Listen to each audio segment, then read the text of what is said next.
Ladies and gentlemen, I now request Mr. Prabhu Chawla to please come up on stage and formally introduce our guest of honor. Good evening, everybody. I must admire all of you that you have been listening patiently since morning.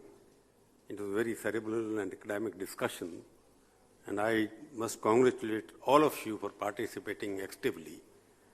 And I also give full congratulations to the students who participated in the debate. Each one of them was confident, clear, and they had a message to deliver.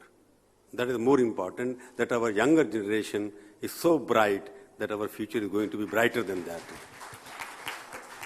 That's a takeaway I got from the debate, that each one of them, 8 of them, had a firm point of view, clarity of thought, and they were very clear what they want India to look like.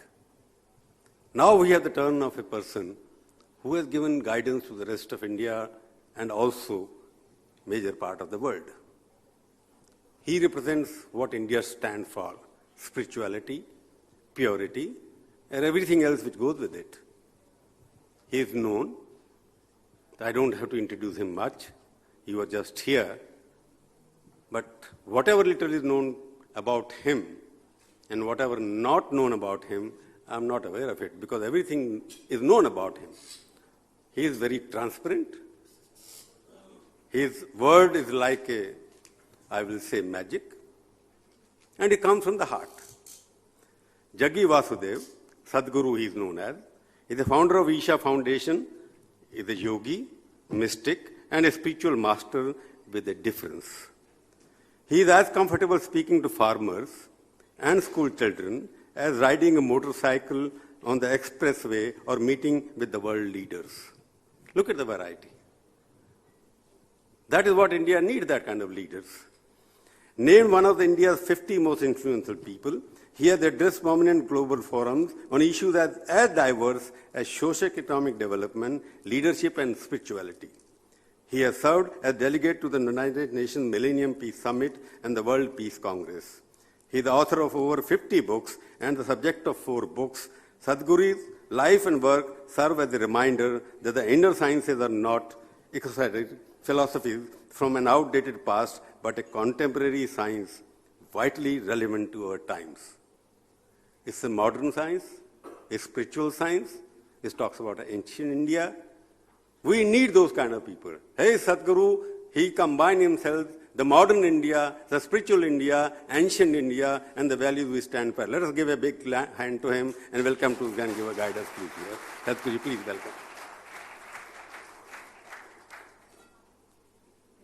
The stage is all yours, sir. Sadhguru, a Grahastha yogi, light, wisdom, and passion as the ancient sages to bring well-being to every individual. A mystic, yogi, visionary humanitarian, and poet, Sadhguru is a spiritual master with a difference. Traversing seamlessly from the ancient to the ultra-modern, he bridges the gap between the known and the unknown, enabling all those who encounter him to explore and experience the deepest dimensions of life.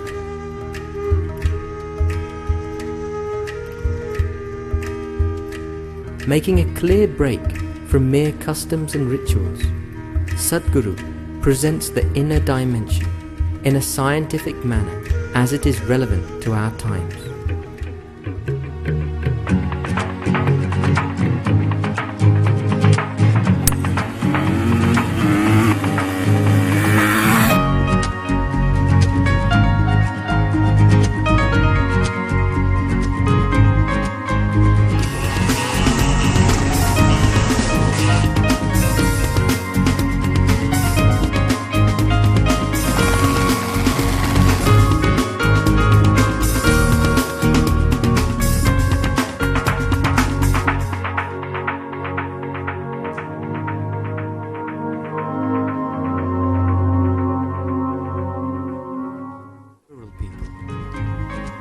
Isha Homeschool aims at providing quality education in a home-like environment for the well-rounded development of a child.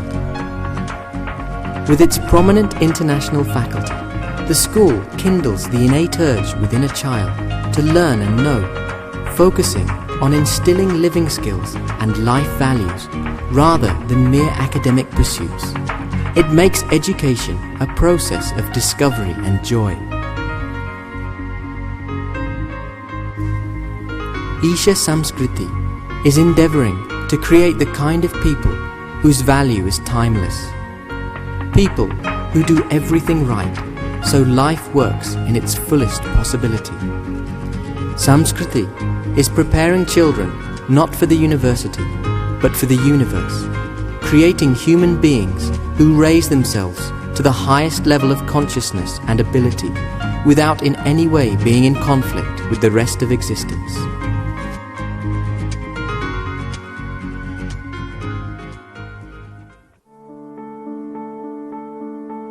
%70% of India's population in the rural mass, they're in hopeless cultural and economic situation. But no systematic way of taking the rural masses to education has not been done. As part of Sadhguru's vision to improve the situation in rural Tamil Nadu, Isha Vidya offers affordable, quality education for children to create joyful, fit and capable youth. 8 Isha Vidya schools are creating a bright future for over 4,050 rural children, many of whom are first-generation schoolgoers. Around 40% of the students pay a nominal fee and 60% are supported through scholarships or educational support. Midday meals with 11 essential nutrients and protein help to address malnutrition. Isha Vidya schools strive to make children fluent in English language and give them computer skills while preserving their tradition and culture. If you have 1 billion people, illiterate, uneducated, this is a huge liability for any country. If you have 1 billion educated, focused, disciplined, committed and inspired population, it could be a miracle. For the first time, we have this opportunity, this generation of people. We can take this whole mass of below poverty line, 700 million people, from one level of living to another in just a matter of 10 to 15 years. Never before such an opportunity has presented itself to any generation anywhere on this planet. In 2012, based on the success of this schooling system, the government school adoption program was launched. The Isha Vidya team are training teachers from 31 government schools around the state to improve children's English, provide special attention to those who need it, and integrate sports, yoga, environmental education, health and hygiene into school life. The government school adoption program has reached over 26,800 students around Tamil Nadu.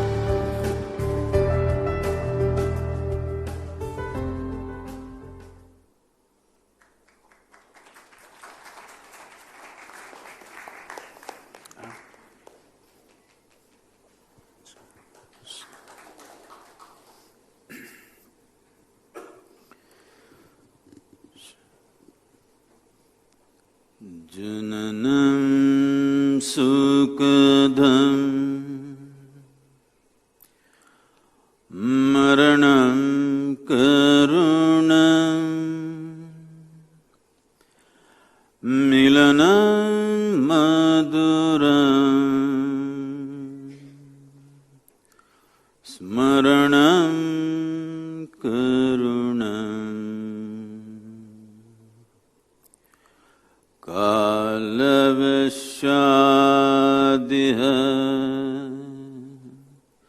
sakalam karunam samayadipate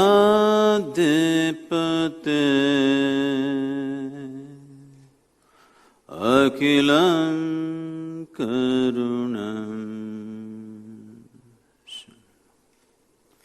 Good evening, everyone. I said good evening.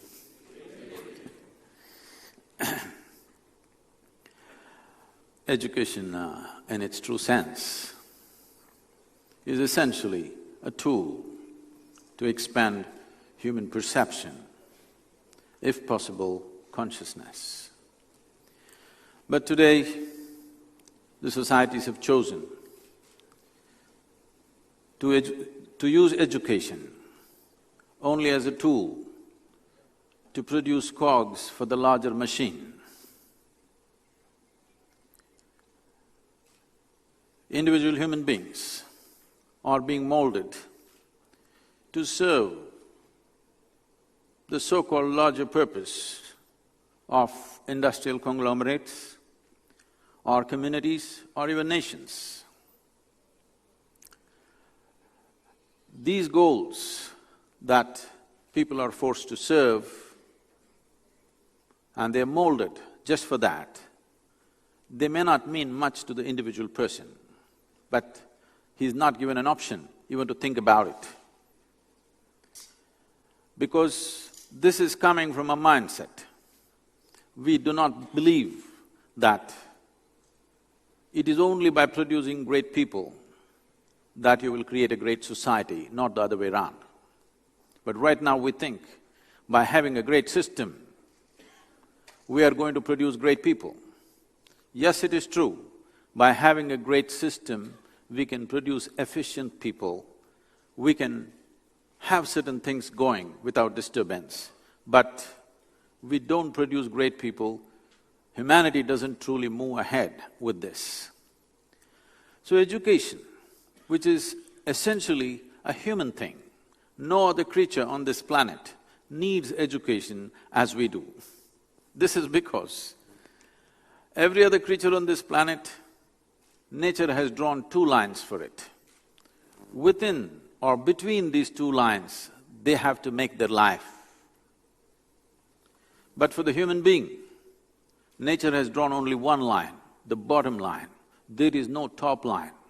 The Homo sapien comes with limitless possibility, exploring. This possibility is the fundamental goal of education as a basic process. For example, if a tiger is born, a tiger has to just eat well to become a good tiger. But that's not the case with you. You're born as a human being. To become a good human being, how many things you have to do? After doing all those things, you still don't know where you stand.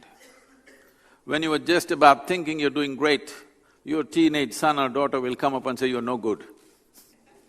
It's not happened to you already, it will happen. Because what is human is not defined, it is not a product that you can manufacture in a education factory.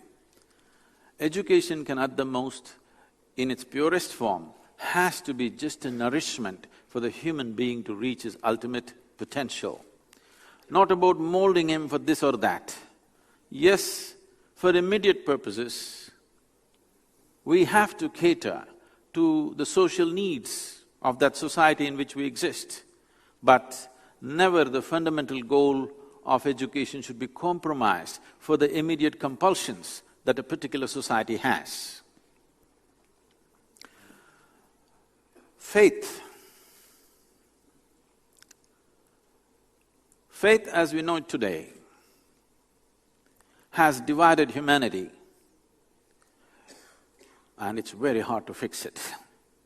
It has made humanity into fragments that are very, very hard to bring them… My microphone. Now, faith has been, unfortunately, one of the most incisive tools for the growth of imperialism on this planet. Faith has produced maximum number of extremist elements on the planet, and much violence has happened in the name of faith.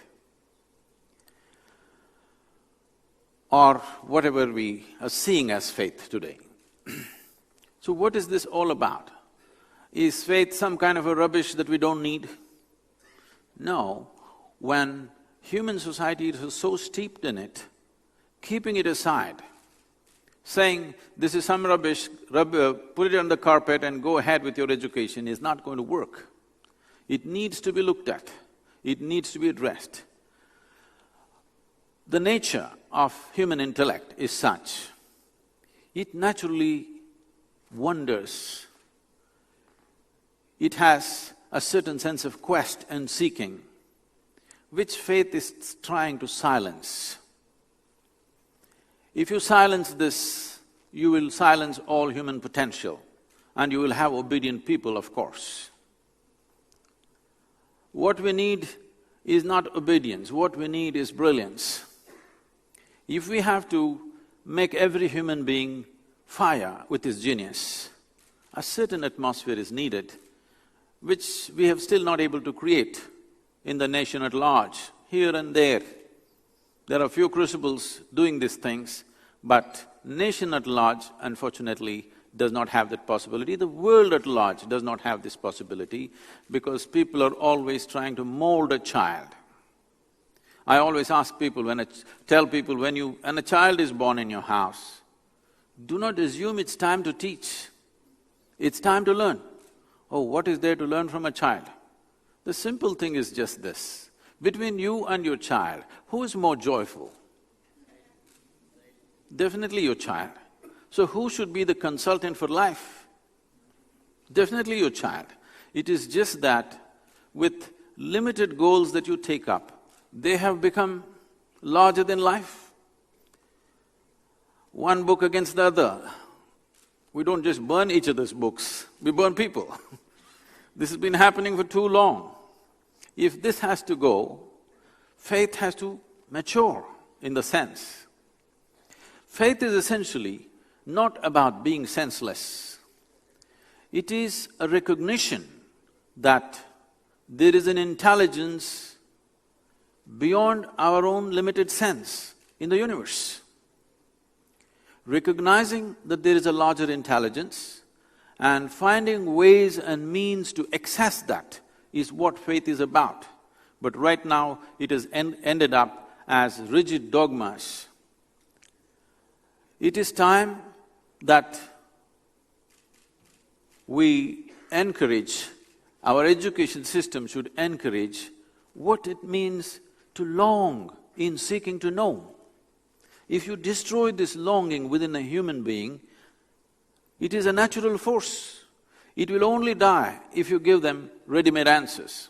When we started this Isha homeschool, the first thing people asked is, Sadhguru, are you going to teach our children spirituality? I said, spirituality is only for idiots like you. Children don't need it. If you leave them uninfluenced, if you just protect them and nurture them to their fullest possibility, how can human intelligence not wonder, what is this life about? Where did I come from? Where will I go? What is the nature of my existence? How can human intelligence not wonder unless you have a stupid answer written somewhere? Unless somebody has indoctrinated you with some silly stuff in your head, it is very natural for every human being to wonder about this, and if this happens, the children, the human beings are naturally spiritual, because spirituality is not a set of dogma, it is this wonder and longing to know. If this longing to know has to be nurtured not only in education, also in the religions of the world. When 80% of human population is engaged in some organized faith system, no education can happen ignoring that. Right now, our idea of so-called secularism is ignore all that and just go on by yourself. How can you produce a mature worldview in the mind of a child if you ignore 80% of people's involvement in something which means a lot to them? When 80% of the population is involved, you cannot ignore it. So, should we teach faith in the school? Yes, but all the major faiths must be brought into the acquaintance of every child on the planet.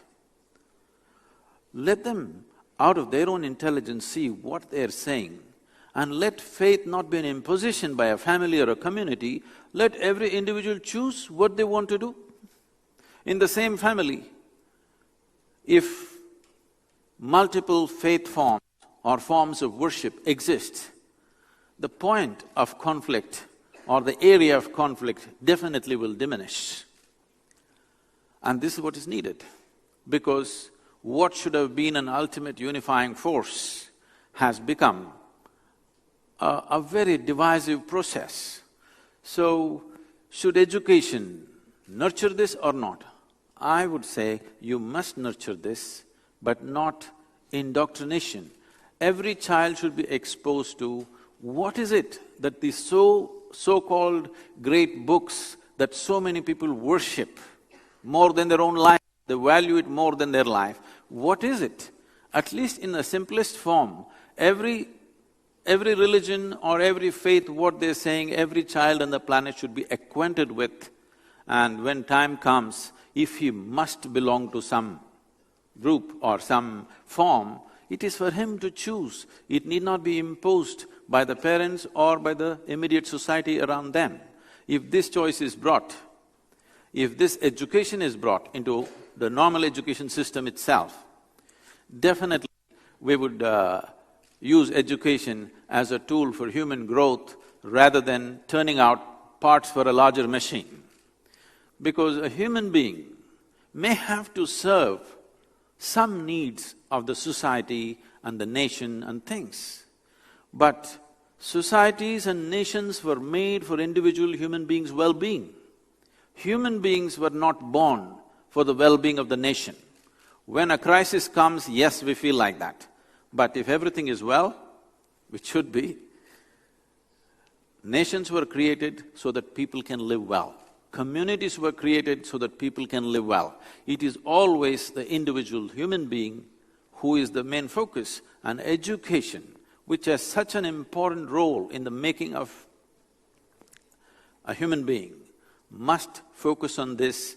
It does not matter, right now we need engineers, okay, we have to produce some, we need doctors, we have to produce some, but above all, producing great human beings must be the basic goal of education.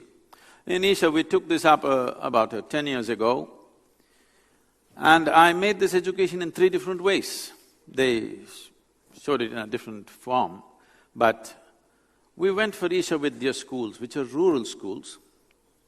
Here the main concern is just this: people are trapped in an economic and social pit that by themselves they can never come out. So they need an education, they need a passport which will carry them out of their little pit. So I thought the most important passport today for them is English language and computer literacy. So at the age of 6, you will see about 60% of the children who are in these schools are first of children going to school. Their parents have never been to school. But you will see at the age of 7, all of them speaking fluent English and they know how to operate a computer, they know how to open this, open that, make a file on the computer, this kind of things at the age of 7, because I am seeing that education as just a passport out of their poverty and social education. The next level of education is a homeschool, which is for the affluent, people who can afford a certain level of, affluence is possible for them, and children naturally want to be in a certain atmosphere because they've grown up in a certain atmosphere, but inculcating a completely different value system, in the sense, this school is run by 100% volunteer teachers. 20 children live in a household with a couple who are dedicated to them, so 12 years they are with them. All the classes, everything largely till 8th standard happened within the home. Only for the playground, library and the lab, they go out to the main building. Otherwise, this is a grandmother school where everything happens right there. A child should not be carrying bundles of books and going somewhere like a laborer, like it's almost like a bundle of bricks that he is carrying up and down every day. All the joy is squeezed out of him. With this joylessness, with no sense of life, no sense of involvement in any life around them, either it's plant life or animal life or human life or just nature around them. All that you see today is their books. If books give a break, a computer or a cell phone, this is where we are. We're trying to look at the world not through our eyes, but through the Nokia eye or whatever you're using, whatever is the popular thing, Samsung I think now. We are singing a swan song to life because there is no involvement and engagement with life. You may produce your computer whiz kids out of this. That may be economically, in terms of economics, it may be of some value, they may build something, whatever, all that is fine. But life does not happen because of gadgets. Life does not happen because we built something. Life truly happens because we built this one into a phenomenal process. The individual person has grown within himself. That is what makes life. Buildings have grown, this will not make life. Other things have happened, that will not make life. This one has grown. That is what makes life. And that should be the focus, and this is a 7-day school. So, when children came to me, the first batch, I asked them, do you want a break every week? They said, yes, of course, Sunday is holiday, isn't it? I said, why? What do you want to break from? The monotony of education. I said, if it's monotonous, I'll close it because I hated going to school and I don't want you to hate being in the school. So at length I spoke to our volunteer teachers. None of them were trained teachers. They are doctors, engineers, accountants, all kinds of people, but not teachers. As a rule, I said no trained teacher should come into this school because they are going to vomit something that they gathered from somewhere. When I went to school as a child, my basic contention was, why am I listening to somebody talking about something which doesn't mean a damn thing to him? I don't care what nonsense somebody is talking, as long as it means something to the man who is speaking. It doesn't mean anything to them, they're just vomiting something that they read elsewhere, I'm supposed to listen, so I'm always out of the window. So our teachers asked Sadhguru, this is a tall order, how do we fulfill this? How do we know that we are even successful? I said, see, this is a residential school, they have 4-month terms and 2 months and 2 months vacation in between. When they leaving the school at the end of 4 months, when they come to the school, if they come joyfully, and when they're leaving the school, if they're crying, that means you've done well. If it's reverse, then we must look at ourselves, we're not doing something right. Because today, you must see this happening, this is the most wonderful thing, I could have never imagined doing this when I was in school. Today, a whole lot of children come 15 days, 20 days early to the school to set up the school by themselves. We tell them, why don't you stay with your parents? No, they're eager to set up the school. So because they believe this is something that they have to create every day. On certain days, unannounced, they have to manage the whole school.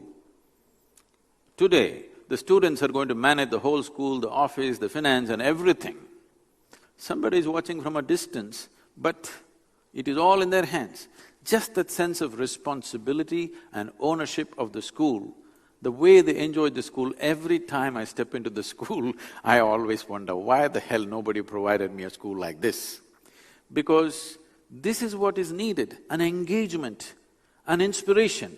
Right now, education is just a heap of information. If it's a heap of information, naturally, if a teacher is a heap of information and not an inspiration, naturally my internet is more reliable and more informed than my teacher.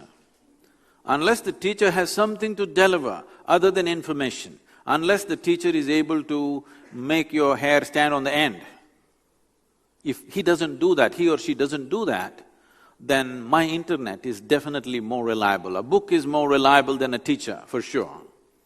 So, this transformation needs to happen, that education needs to become inspiring, not just a bundle of information.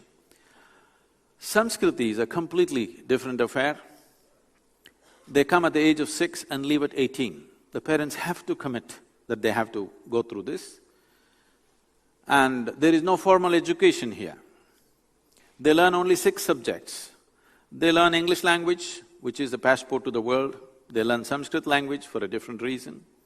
They learn yoga, not the kind of yoga that you learn in the studios, a completely different dimension of yoga, which is understanding the cosmic geometry and linking how the human body is a product of the cosmos.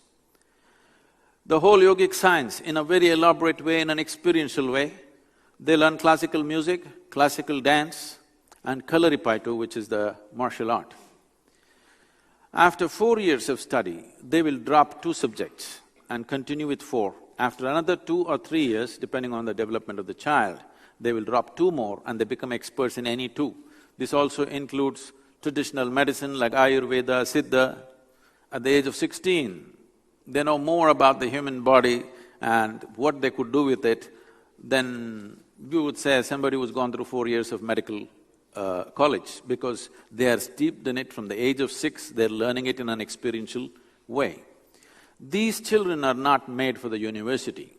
They're for the universe, because we have to live in the universe. If somebody lives in the university, if he's an academic, it's okay, otherwise it means he's not able to get out. That's not a good thing. So, we have to gear our children for the world, not for our narrow goals of today, we need this kind, that kind, no. If you produce great human beings, great things will happen in a society. Great things need not necessarily be in the existing mold. Always something else could be done, something else that could be done if human genius is constantly encouraged rather than being imposed upon with enormous information which is of no use at all over a period of time. As modern technology develops, as information becomes universally available to everybody, going to the school and college for 25 years and gathering so much information is absolutely useless, because somebody who is illiterate will open this and tell you the same thing upon his phone. So gathering of information as a form of education, which is what we have seen in the last 5 decades, this has to go. We need an inspiring way of educating our children. I would… any kind of question if you have, please.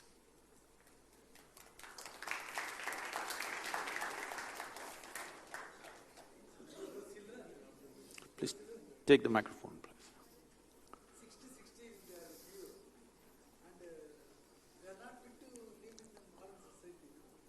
I'm sorry?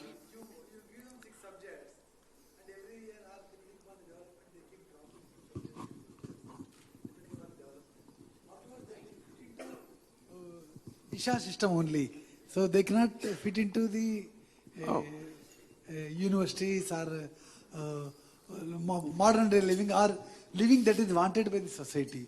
You are creating your own human beings. No, don't conclude, you ask a question. Yes, the question is, are they not… Yes, are they becoming an exclusive society by themselves? That's a question. You're in Chennai, all right? Chennai is the center of music and dance. So there are a whole lot of music teachers, dance teachers. Are they exclusive to the society, I'm asking? I'm telling you, you're thinking like this because you're still in the hangover of the past, where your parents told you the most important thing is you must get a job and earn a living. The present parents are not so much telling that, at least those who have reached a certain level of affluence. Parents in other countries like United States, they want their child to become a basketball player, they want their child to become a rock star, they want their child to become something else. So still this poverty consciousness exists, how will I earn my living? When I had wild dreams as a as a young boy, and it continued, I have not dropped them yet, my father used to say, what will happen to this boy? How will he earn a living? There is no fear in his heart. I said, why is fear a virtue? This is coming from the fear, how will I earn my living? When an earthworm with a millionth of your brain can earn a living, why can't a human being with such a big brain earn his living? Earning a living will not even be an issue for somebody who has a spark of genius in him, and that's not even a concern. I have not earned my living all my life, even today. But somebody will always give me the best food possible, okay? I'm not concerned where is my next meal, because I'm busy creating what I want to create. So, will everybody survive like this? Yes. Why not? Human beings, ultimately, you do well in this world, not because of your qualification or your concern for your well-being. You will do well because you're able to do something that most people are not able to do. Yes or no? These are children who will do things. The focus is on growing the human body and the human brain to its ultimate possibility without any imposition. You must see these children. I must tell you, if it means something to you, let me tell you. I went there, about 8 months ago this incident happened. The first batch of children reached 15 years of age. I was to initiate them into a meditative process. For 60 days, they remained in silence by themselves. 60 days in total silence. Every day they get up at 3:30 in the morning and do their yoga for about 5.5 hours, then they do their music and stuff and everything. I went there to see them, I went at 3:45 to see them. These children were sitting there. I have never seen children like this. They were sitting there still glowing, literally glowing. I just sat there and cried, because when I was 15, I was not like this. Definitely I was not like this. I was running all over the place not knowing what to do. These kids are so absolutely focused. I must tell you, their intellectual capabilities. You give them anything. Just about a week ago, this music teacher coming and lamenting to me. We are changing our music teachers all the time because they run out of the repertoire with these kids. In her own Tamil, she is saying, "Sadhguru, enna pandrathu, oru naalukku oru paat saapidraanga, naan enge povodhu?" You understand Tamil? Oru naalukku oru paat saapidraanga. Every day they're eating up one song. Where do I go with these kids? Because tomorrow I look like a fool because they've eaten up all my songs already. Because this is a certain level of genius and every human being is capable of this. And they will not be exclusive to this society. They will be the most inclusive human beings. You must come and see them. Yeah. I have a question. Here, there is a theological common denominator on the purpose of life that you had mentioned. But at the same time, practicing multiple faith, is it practical? Because multiple faith, in my opinion, can be mutually respected, but singularly practiced. Am I right? See, I was not talking about practicing multiple faiths. I said, let individuals choose. Why somebody else is trying to indoctrinate them? Just because you have a child and you belong to a certain faith, you don't have to rub it into your child. Let him grow up and make a choice. If you expose all the… whatever the major ones in the world and say, you choose, let him choose according to his intelligence. Or he may combine these five and make his own. Why not? That is what this culture is about. In the same family, 5 people are worshipping 5 different gods and goddesses, there is no issue, isn't it? There's never been an issue in this country. It's only recent. These problems are very recent for us, otherwise there's never been an issue. Within one family, is it not common? Different people are worshipping different gods and goddesses and they're perfectly fine. Yes or no? And it's good. Let it be individual choice. Why should a community or a family, just because somebody happens to make the mistake of born with you, somebody made the mistake of being born to you, you don't have to rub everything that you believe in. Your child has to be a new possibility, not just a repetition of who you are. Swamiji, vanakkam. What about the importance of mother tongue of your curriculum? Mother tongue. Yes, I understand. They do learn Tamil, they do learn to read and write Tamil, the Sanskriti. In the home school, of course, they can choose either Hindi or Tamil or whatever, because that is the board curriculum, okay? That goes by the government's rules, not by us. In Tamil and the Isha Vidya schools in the villages, of course, Tamil plays a dominant role, but it's very, very important today. See, The languages that India has is very important because to produce 1300 languages in a nation, you must understand the complexity of intellect, complexity of the culture and the exuberant nature of the culture, that right here we can have 1300 languages and live with it and have enormous literature in each one of them. I want you to understand the intellectual strength of the culture. It's a beautiful thing. At the same time, this would have been very easy if we had remained affluent. About 250 or 300 years ago, we were the biggest economy on the planet. If we had maintained that, if the East India Company had not come, this is all wasteful thinking, all right, they came. And if we had remained an affluent nation, then very easily you could have maintained your culture, your language and everything. But right now, the world and the world's economic situation and the distribution of power has so dramatically shifted, the only way you can access it is with English language. If you don't have English language, you will be left out of it. So it becomes very crucial. And will a child master English language, Tamil language, Hindi and everything, as our education system says, 4 languages or 3 language policy? Will a child master all these things? No. He will pick one. Other thing just becomes a minor thing. So I feel the language is very, very precious in our family situations, in our cultural situations. We must keep it alive, very important. But do not impose it in the education because you will disable the child from being a world player. Being internationally relevant will go away if you speak in your own language or my own language.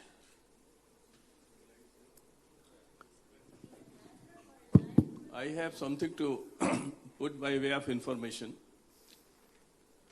As you are aware, the CBSE prepares a syllabus based upon the recommendations of the NCERT.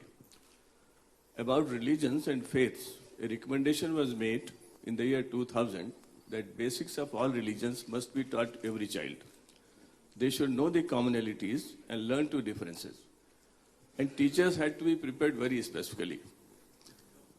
This particular recommendation was criticized as communalization, saffronization and Hinduization. It went to Supreme Court. Supreme Court gave a judgment on 12th September 2002 and it said, every child knowing the basics of all the religions of the people of India will strengthen secularism, it will bring social cohesion, it will bring the religious amity, and this should have been done 50 years ago.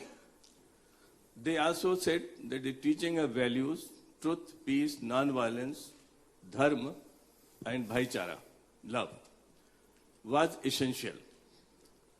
I had the privilege of directing all these recommendations as the director of the NCERT, but the criticism was so wide that in spite of Supreme Court's order, all this was demolished. May 2004 onwards, I took voluntary retirement. UNESCO had given me an award, they stopped it. I got it by court, High Court. The point is, how do we proceed to ensure that every child in this country know the basics of our religions and the system accepts it? Unless until the system accepts it, sporadic initiatives as yours, there are others also with which I am familiar, they will have only limited impact. So some strategy has to be found out whereby the highest court of India has said this will strengthen secularism, but the politician doesn't agree and the whole thing is dumped. I have been trying for the last 10 years, spreading this in my lectures, in my writing, everywhere. And I am deeply impressed by what you have said, but my concern is how do we proceed further? Thank you. This is an unfortunate reality we are facing where you need to probably, can't help, playing to a little populism when you want to win election. Once you win the election, your focus and your commitment should be to do what is right for the nation, not doing what is right for a particular electorate who voted you there. This is feudalism. Your mama gave you money to stand for election, so you appoint your mama as the director of education board, though the guy is illiterate. So this is feudalism. We are continuing feudalism in many different ways, not truly taking to democratic ways. So the leadership, unfortunately, has not had the courage because they have no conviction that in the next 5 years, I will do so many right things that people will have no other choice but me. This conviction is not there, this vision is not there. They know what they're going to do most of the time, and they know people will not like it, and the only way is to cater to certain things. This has been the unfortunate reality of our nation.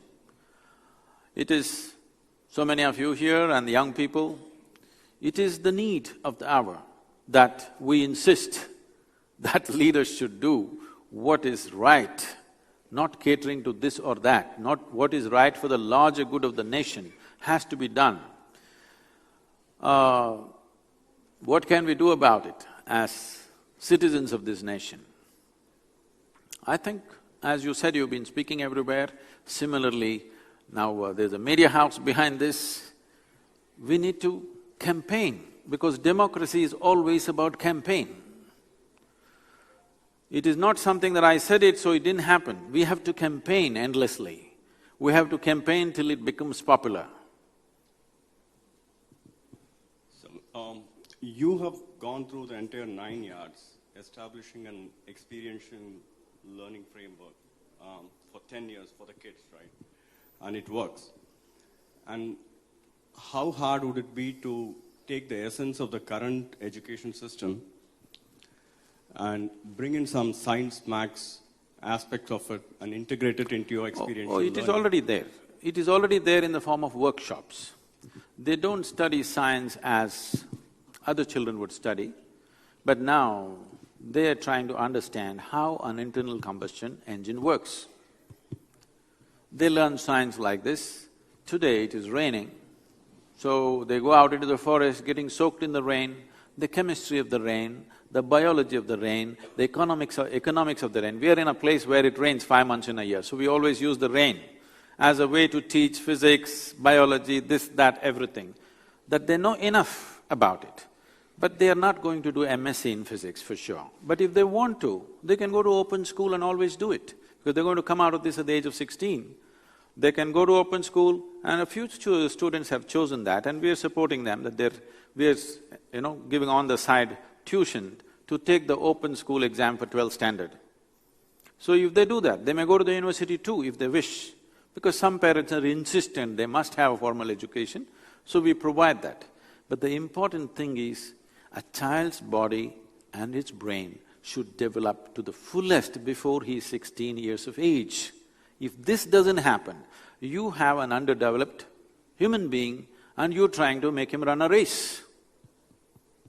See, if you want to do well in anything, suppose you want to compete in a race, suppose you're in let's say a car race, how well prepared your machine is everything, isn't it? So you want to be in the world and do something at a higher level than people who do things just for earning a living. First thing is, how is your body, how is your brain? Yes or no? I have no formal education behind me.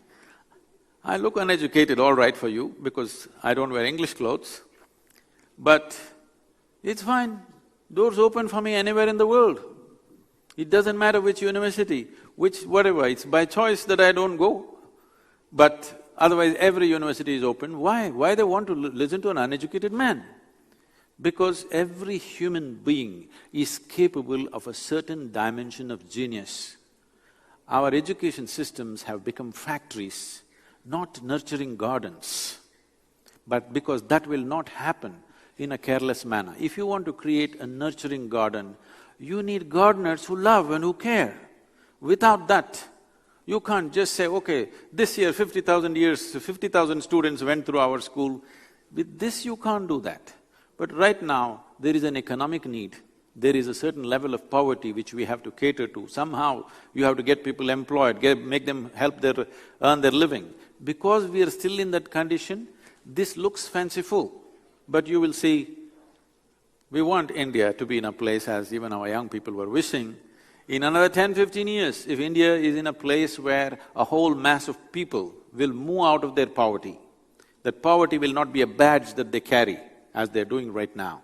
They will move out of it and they're doing well by themselves, then you will see the aspiration of the parent will change. They want their children to become full-fledged human beings. They don't care whether he goes to a job at 20 or 25 or 30. They're willing to give a little more room for him. Pranam Swamiji, my name is Satish Prem and I am a final year law student at School of Law, Sastra. And my question is with regard to the comparative religious study scheme that you have proposed. Swamiji, certain faiths have proposed Let me correct the question. Yes. I did not say comparative. Okay, exposure to faith or exposure to all faiths that are in the world. Because I am correcting you, because it's not just a word. The moment you bring comparison, you will bring conflict.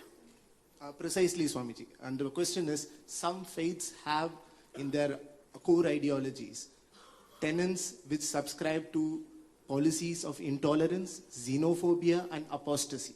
When we actually give these ideas to young and impressionable minds, wouldn't it be a sort of corruption? Because Richard Dawkins and others have advocated that comparative religious study or religious exposure of any kind at a curriculum basis in a syllabus to school children is corruption and it would lead to intoleration. Let them choose. It's the home and it's the parents' duty to actually put the faiths and it is them to take it or leave it. I don't know who I don't know who Mr. Richard is. He's an Oxford professor. It doesn't matter. But he doesn't live in this world, that much I know.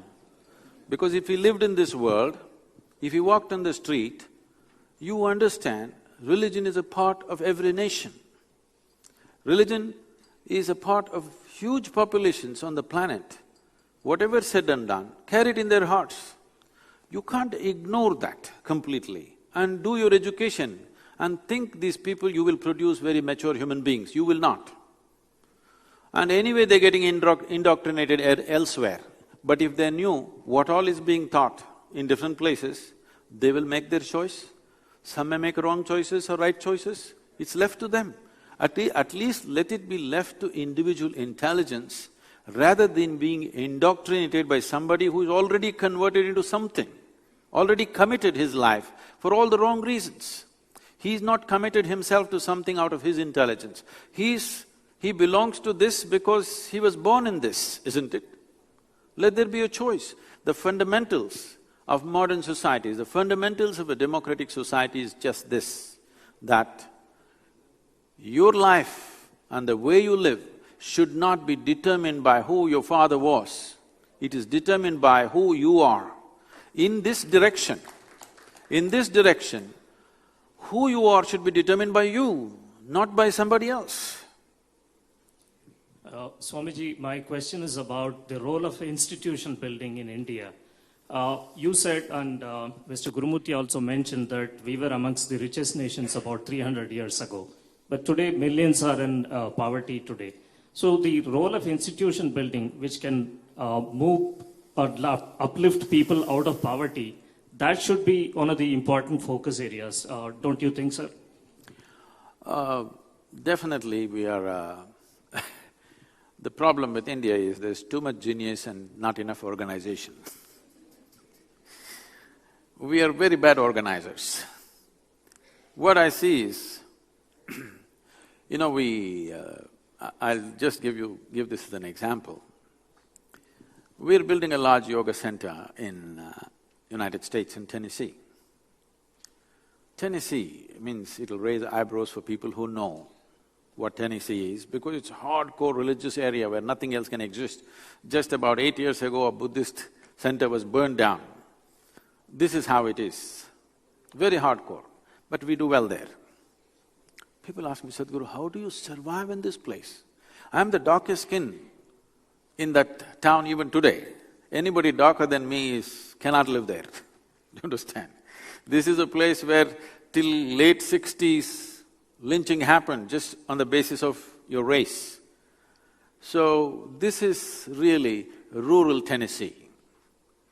It's a fabulous place because we're in the Smoky Mountains but this is the kind of thing. So when we were setting this up, because our centers are all over United States, people said, Sadhguru, you must come to California, this is the place. In the north, they say, you must come here. Particularly in the north, in Detroit and in that region where we had a large presence, they said, you must start the center here, Sadhguru, don't go to Tennessee. You don't know these people. So I told them, see, I know how to transform people, but I don't know how to change the weather. So don't worry about me. Today, we're very popular, the whole community is involved and everything. I must tell you, this is not easy. It takes a certain level of awareness for yourself that it's very important. It is not about tolerating somebody, it is not about respecting somebody. It is just that you don't carry those boundaries within you, which is the most important thing. I'm walking in this street of this little town. One huge man, over 6 feet 5 inches tall, big man, comes and stands just 6 inches away from me, like this, blocking my way like a wall, and looks down on me and says, God loves us. I look at him and say, the way you are, only God can love you. But he doesn't have such an active… It will take some time for him to figure out, but then I'm gone, of course. Why I'm saying this is, it doesn't matter where we are. If we do not carry boundaries within ourselves, it's very easy to be inclusive. There are all kinds of people in the world. But by ignoring it, by putting it under the carpet, you're not going to solve the problem. It's time we address it. When you address it, there seems to be an exaggerated sense of problem for some time because you stirred up the pot. But if you have the vision to see, if every child in this country for the next 50 years is acquainted with every religion on the planet and they start making their own personal choices, you will see a better society for sure. When we were at the Economic Forum, I suggested this, let us start… They were talking about starting a platform for business connections and stuff, on a, like an internet platform. I said, it's time you have a faith multiplex. Let everybody put their official stuff, a large platform, everybody present it, whatever you want, each individual group. Let people come and choose where they want to go. Why are you so insecure that if you're compared with somebody, nobody will come to you? Is there a problem?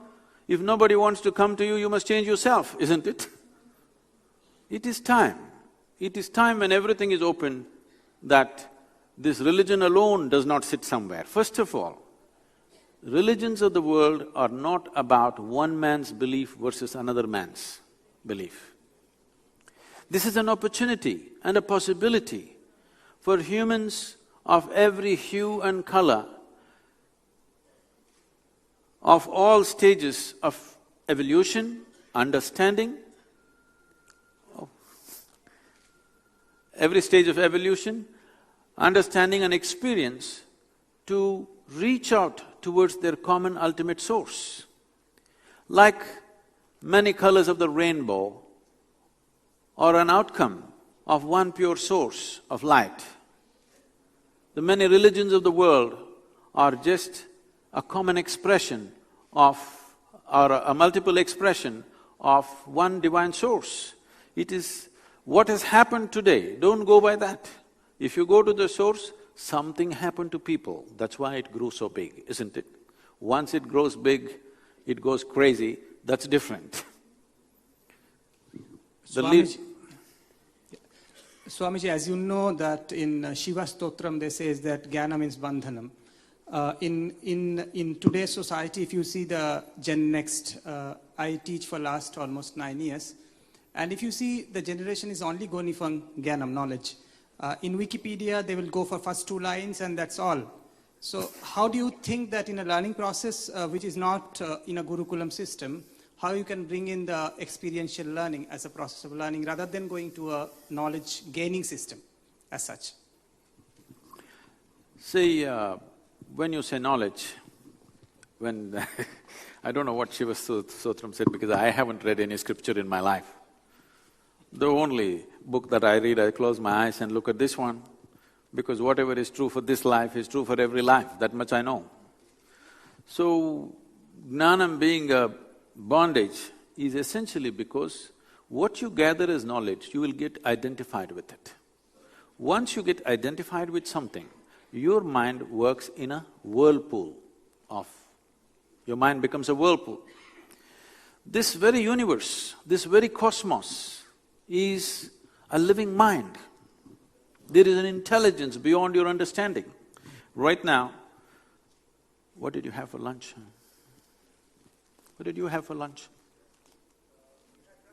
Huh? Okay, you ate a chicken. You eat a chicken. Over the afternoon, this chicken has transformed itself into a human being within you. You ask Charles Darwin, how long does it take for a chicken to become a human being? He will talk in millions of years. Look at you. Over the afternoon, you can transform a chicken into a human being. There is an intelligence within you, there is a competence within you which can transform a chicken into a human being over the afternoon. This intelligence, if a drop of this intelligence became a conscious process within you, you would live magically, wouldn't you? This is all that needs to happen to the human being, because the whole cosmos is an endless pool of intelligence. The problem with the world is this: people have been told God is generosity. This means something only if you are poor. If you're doing well, who cares if God is generous? People have been told God is love. If you're having a great love affair in your life, are you looking up for a ray of love to come from heaven to you? Only if you have gotten yourself into a hole where you have no love in your life, then you're looking up. If you're full of love in your life, are you looking up for love? Somebody told you God is compassion. If you've fallen, God being compassionate is very important. You're standing on your own 2 feet, full of pride, do you care if God is compassionate or not? All these things are relevant to particular people when they're in particular situations. But if you don't listen to any teaching, if you pay attention to creation, your idea of God has entered human mind only because you have no explanation for the large creation which is around us, isn't it? If you pay attention to a leaf, to a blade of grass, to an insect, to an ant, or to yourself, or even to a single atom, it smacks of intelligence beyond your comprehension. But nobody said God is intelligence. If you had said that, we would have had a more sensible world. Sadhguruji, I have a slightly different question. Well, how would you have a school where there are three different types of schools you're running. And what would happen if some of these children turned out to be special children? Okay, with all due respect for that, and Vasudha is here, she's going to film that because we have… this is controversial, but let me say it anyway. Vasudha won't like it, but she's going to catch me in the video, that's fine. See, it's very important. With all sensitivity to the child, you call the child special because something has been missing in the child. And calling him disabled or crippled is a cruel thing. So you want to enhance his thing so that he is encouraged to make an attempt, because his attempt has to be a bigger striving than a normal child to do the same things. So as an inspiration you say that, but within yourself stop believing that this is a special child. Every defect that happens in the manufacturing process of a human being, in the mother's womb, if a mother is in a bad state of mind, something could go wrong with the child. If the mother is bitten by a scorpion, it can happen. If mother had a mild electric shock, a child could get twisted out a little bit. There's so many things, okay? An infection could do this, so many things. Today we know all this. If this happened, it is a fault in the manufacturing process. If it happened, if you think a defect is special, you're going to encourage that. Today, it is happening in the Western world in a big way. Almost every child carries a tag. Every child is defective, some name they got. from A, D, D, whatever to Z, they have some name for every child. Don't catalogue children like this. They've come the way they've come. We do the best that we can do so that at his level he is at his best. You don't have to make him a cripple, you don't have to make him special, you just have to address him the way he is within yourself. To tell the child you are wonderful, you're the most special, you fell out of you're a piece of star or moon, that's up to you. Because the child needs an inspiration and encouragement. But for the policymakers and others to believe this is a special child is a very wrong thing. Right now you will not realize this, in another 25 to 50 years you will see, people will start saying, this is the way to be. Because everybody wants to be special. In this country, do you know, a whole lot of communities are fighting to be backward.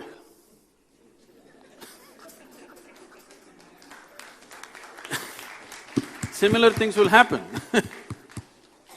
Namaste, Swamiji. I'm sorry, let me answer this question. So, will special children have this? We just have one girl, the parent is with us, so we took this girl. We are not equipped that way to take these children with such issues. But we took one child with Down syndrome because no other school would take her and the mother was single and she couldn't go anywhere. We said, okay, let her be here. I said, let's take this girl and see what we can do. You must come and see her. In 5 years, how this girl has blossomed. A whole lot of people in the yoga center, when they look at her cycling joyfully, wanting to dance, okay, she was not going to be a great dancer, but you can't stop her from dancing. Everybody cries just looking at her effort and the joy she has, that she's treated as level, no special graces for her, she has to go with everybody. We know she cannot run with everybody, she can't do things with everyone, but in her mind, she's as good as anyone, which is what matters. Sadhguru, if I may interrupt, we're running short of time. Yeah, last question maybe. Could we do last couple of questions, Sadhguru? Last couple of questions. Couple or one? Last one? Oh, no, I'm asking you, you're the boss. Last couple of questions that we'll take, yeah. Namaste, Swamiji. The way I summarized the previous debate was that, let's say there are few leaders right now and then many managers. So there are few leaders right now, one in every field, let's say, or some few in every field. So there are some visionaries now. They have their own vision for the country now. Let's say like you had your own foundation with some idea and then you are nurturing a lot of students. So there are visionaries, there are like few implementations being done. Okay. Now my question is, how do we scale it up from, let's say, 10 lakh beneficiaries to 1.2 billion beneficiaries? So the first question is, how do we scale it up, the model? We can go on and on about debating, be it top to bottom or bottom to top. That's not the question. How do we scale it up? That's the first question. Second question is, how do we do it rapidly? Oh, both a couple of questions you're only taking? No, I'll pass it on, but then the question is, how do we scale up and then how can we do it rapidly? Yes. Thank you. See, about the debate itself, I like the spirit behind the debate, but this has been our essential problem. There has neither been insight, nor integrity, nor inspiration in the leadership of this nation. This is a fact that we have to face. There is no need to gloss over that. That is because we have lived under invasions for over 1,000 years. Always every parent told every child for generations in the past, don't raise your head. You go finish your business and come down. Nobody should notice you. That's how you should live. You see this even today in villages and small towns, always parents advising, don't stick out, just finish your job and come back. Some problem on the street, don't put your hand into it, just come back home, it's not your issue. This has happened because the head that stood up was always knocked out. So we still have that syndrome. The new generation who do not know much about how we lived before 1947 in this country, they've dropped that syndrome. Now leaders will come. But the question is, are our educational institutions producing leaders? I'm sorry, leaving the debate aside, no means no. 100% no. Leaders have happened because individual human beings will stand up and do things. Is there a conscious effort to generate powerful leaders? We must first of all understand, Right now we're in the process of doing a leadership movement in the country, and we're having plans to build a leadership academy. So I charted out 11 layers of leaders that we need in a nation. A leader does not necessarily mean a prime minister, chief minister. These people will come 5 years and they're gone 5 years or whatever. We need solid leaders at many layers of society. From anybody who can meet 10 people in a day, either they can impact them positively or just let it loose. See, please understand, we are always thinking of corruption as somebody who stole from the nation. No, people who did not do anything are also corrupt. You stand on a pulpit, you hold a responsibility, you did not fulfill that responsibility, that's corruption. It's not that you have to take a bag of money home. You sat there quietly without doing… As a parent, suppose you have children, as a parent, you did not do what's needed for the children. Are you not corrupt? So as a minister, as a bureaucrat, as a chief minister, prime minister, if you do not do what is truly needed, that is corruption. So in this context, we need to build many layers of leadership. If some incident happens on the street, 1,000 people will gather, everybody is an onlooker, nobody acts. In some pathetic situations, really, where very easily an individual person can finish it, you don't have to wait till 1,000 people gather. Somebody falls in the street, the first man who sees can act. But no, why should we touch it? No, because always for generations we've been taught, do not do anything more than what is needed, otherwise you're in trouble. Because we have been an occupied nation for too long. Now that syndrome has to be dropped and we have to generate leaders, and definitely educational institutions have a very significant role to play. These days, many of them are beginning to transform themselves towards leadership. Otherwise, it is a fact that we produce a lot of managers, but do not underestimate the managers. If managers are not managing the situation, what the hell is there to lead? There's only chaos to lead. So it's very important. It is not necessary a leader means he will stand up on a high platform and do something. In your own little space, you be a leader. A leader means someone who is willing to think beyond his own personal needs and do what is needed. Not fanciful whim, but what is truly needed around you. Isn't a parent a leader? When they live their whole life thinking what is needed for the child, this is leadership. If the same thing enters every sphere of life, we will have leaders. Leader need not necessarily mean of that size. Let us not always think of mega-sized leaders. All big names came out, Mahatma Gandhi, Nelson Mandela, this, all are great beings, no question. But do not think of leadership on that scale. That is a consequence of a certain situation. Mahatma Gandhi did not imagine, I will become a father of the nation, and every day he is doing mental visualization, one day I must be the father of the nation, that would be horrible. No, he just did what's needed and the situations multiplied and threw him to a place where he did not imagine, all right? So, if you are simply doing what is needed around you joyfully, not doing, enforcing your whims upon people, that's leadership. According to individual capability, each person will rise. So this has to be brought into the education system. Definitely the system right now is functioning more like a factory than a garden that nurtures children into their fullest possibility. Thank you very much. That effectively concludes this session. Sadhguru, before you leave this stage, I'd like to request Mr. Chawla to please join us and hand over a bouquet and a memento to our guest of honor. Ladies and gentlemen, a huge round of applause to our guest of honor, Sadhguru Shri Jaggi Vasudev ji, who's really provided us an honest yet soulful address. Thank you very, very much, Sadhguru. Thank you. Very good. A quick photo opportunity, if you will. How have you been doing? Really good. You provoked all of us. Thank you. Please, thank you, Sadhguru, and thank you, Mr. Chawla. Ladies and gentlemen, thank you for being such a wonderful audience. We hope you had a good, thought-provoking session today. This marks the end of the first day of the ThinkEDU Conclave 2014. We will begin sharp at 9:45 a.m. tomorrow. I repeat, 9:45 a.m.